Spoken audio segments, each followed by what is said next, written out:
Ano mo na paliliwanagan yung height? Ito si BBM at saka si Isko Moreno nung Marso 2026, magkatabi sila.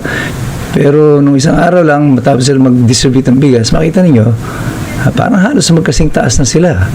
Pantay na yung kanilang mga balikat, pantay yung kanilang mga ulo. Okay, hi guys, kamusta po kayong lahat? Mega love shoutout and welcome back ulit sa aking YouTube channel, Nets and Vlog. So hanggang ngayon ay under observation pa rin po itong si PBBM sa mga DDS supporters. Dahil si PBBM ay may pagkakaiba na raw ang kanyang itsura ngayon. Kung dati ay hindi naman siya matangkad, pero bakit ngayon biglang tumangkad? Nagbakasyon lang daw noong Holy Week. Pagbalik niya, biglang tumangkad at biglang nagkaroon ng muscle, biglang naging strong, biglang tumaba. Kaya hindi po maiwasan ng mga netizens na magduda, lalo na't alam natin na si PBBM ay na-admit nga sa ospital noong nakaraan, di ba?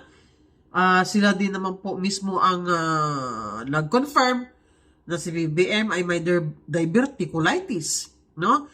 At nakaranas ito ng discomfort kaya na ospital sa St. Luke's. Di ba po? So, duda ang mga netizens na itong PBBM ngayon ay double na raw ito. Hindi raw ito si PBBM. At ito nga po, ipapanood ko sa inyo ang video. Siya po ay si Attorney Mike Operario Official, no? Yung kanyang YouTube channel. Ang ganda po ng kanyang pag-analyze, guys. Talagang kinumpare po niya yung itsura ng PBBM dati at ngayon. Ang kanyang channel po ay Vote Not For Sale TV. Kung gusto niyo po siyang i-search at i-subscribe. Yan lang po ang inyong i-type. Ayan po yung kanyang channel. And bago ko po ipapanood sa inyo itong video, ipapanood ko po muna sa inyo itong kumakalat din na video ngayon. Itong video na ito ay 12 years ago na pala ito, na si Melchanko po mismo ang nagbalita na itong si Ferdinand Marcos ay may double din pala. Kaya ito, panoorin po natin ang video ito. Inilibing na po ang lalaking tumayo raw na double ni dating Pangulong Ferdinand Marcos. Noong Miyerkules, pumanaw si Jesus Quevenco na minsan daw pinakiusapan ni Marcos na maging double niya para mangampanya sa Negros Occidental noon ng manalong presidente. Kinalok daw ni Marcos si Quevenco ng posisyon sa gobyerno. Pero tinanggahan ito ng lookalike na manager na rin sa isang kumpanya noong panahong yun. 70 taong gulang si Quevenco ng sumakbilang buhay. Inilibing na po. Naku po, paano lang kaya kung si Fem at si BBM ay same? May double. Naku, nakakakilabot naman.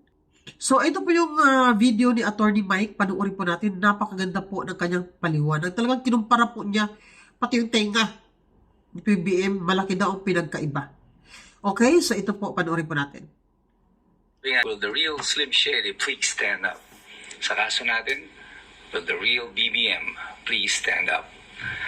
Noong April 9, nang lumabas ang video niya na supposedly ay live, kung saan siya nagsasalita sa dambana ng Kagitingan, ay maraming nagtanong, sino itong pinapanood natin? Because just last March ay nakita ng Pilipino ang isang BBM na mahina at payat. Pagdating noong April 9, just about 22 days, ay bigla siyang nagbago. Napapraning lang ba itong mga nagsasabi na ito na parang may body double si BBM? Or baka meron nga tayong basihan para magduda ang mga tao? Mas mabuti pa, tingnan natin ang ebidensya. Let us see the proof. See where it leads. Ito ang boses ni BBM noong April 9, 2025. Pakinggan ninyo. To keep that peace, to make that peace more permanent, to maintain that peace so that our people live a good and profitable and productive, constructive life. Ito naman yung boses niya noong April 9, 2026. So basically halos pareho, malalim, formal, aral. Among these is the enduring geopolitical tension that we are observing in the Middle East. While we may stand far from the centers of conflict, we are not untouched by its consequences. Fuel prices weigh heavily on. Ito naman yung boses niya noong March 17, 2026, yung pansit speech niya.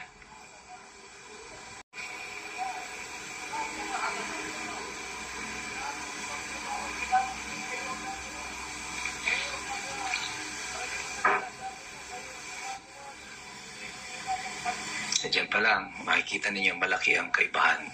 Pero baka nga may sipon.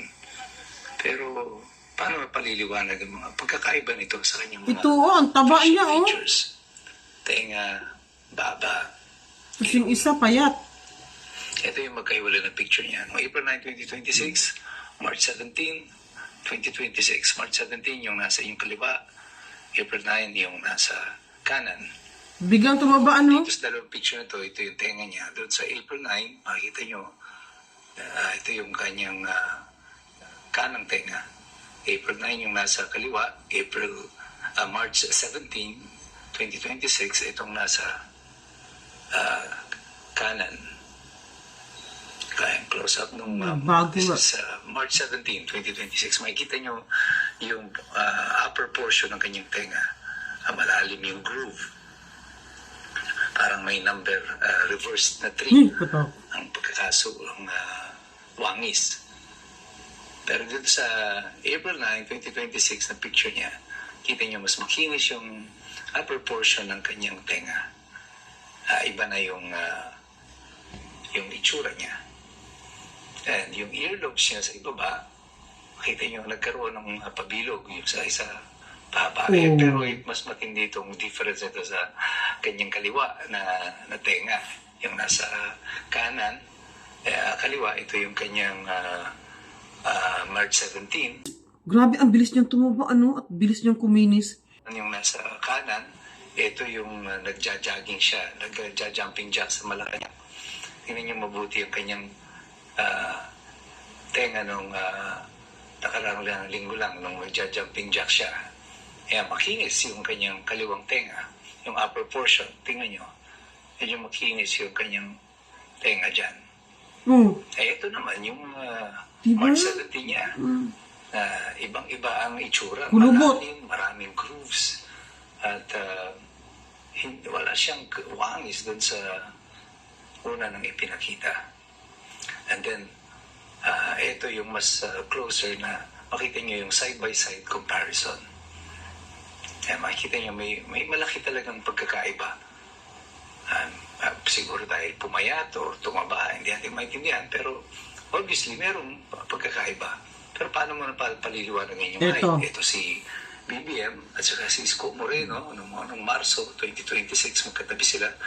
Kita mo obviously medyo mas matangkad si Isko Moreno. Sa balikat pala makikita mo yung alignment.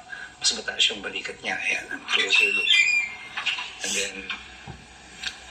And then, ayan, kita niyo, mas matangkad talaga, obviously, si Isko Moreno, probably about an inch or two, ang tangkad niya kay BBM.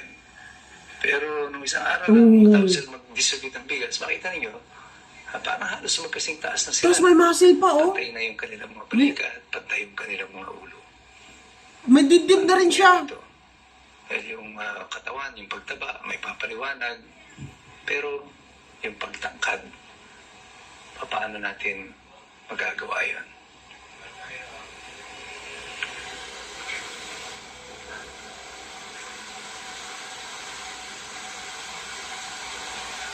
And then another picture, yan, makita nyo, side by side silang dalawa ni BBM. Di ba? Halos pantay na sila dito eh. Biglang tumangkad. Ano yung height advantage ni Isko Moreno? Ayan, Yung si Gadon. naman. Makita ninyo na halos magkasing tangkad sila. Si BBM supposedly is I think about mga 5'5". At dito makita nyo yung level ng balikat nila. Halos pantay talaga. Mataas lang ng konti. Siguro si Marcos dahil nakatingala siya. Pero dito sa April 9, 2026, makita nyo, meron ng height disparity. Nakatingala na sa kanya si Gadon. Nang siya nakatingin sa kanya. mas mataas na siya. Kahit na yung tinutuntungan niya dito, ito sa picture nito, makikita niyo again. Mas mataas yung tinutuntungan ni Gadon dyan, pero mas mataas pa rin si BBM sa kanya. Yung balikat nila. Diyos ko, nakakatakot. Parang natakot ako. Totoo nga, bigla siya tumangkad, Sana naman hindi totoo itong mga hinala ng mga netizen. Kasi kung totoo ito, sino ba? Sino nga ba ang namamahala sa atin ngayon? No? Wala akong masabi. Basta. So kayo guys, ano sa palagay nyo? Si BBM pa rin ba itong matangkad? Or isang double lang? Naku po. Comment down below lang po guys. Bye po and salamat po sa panonood.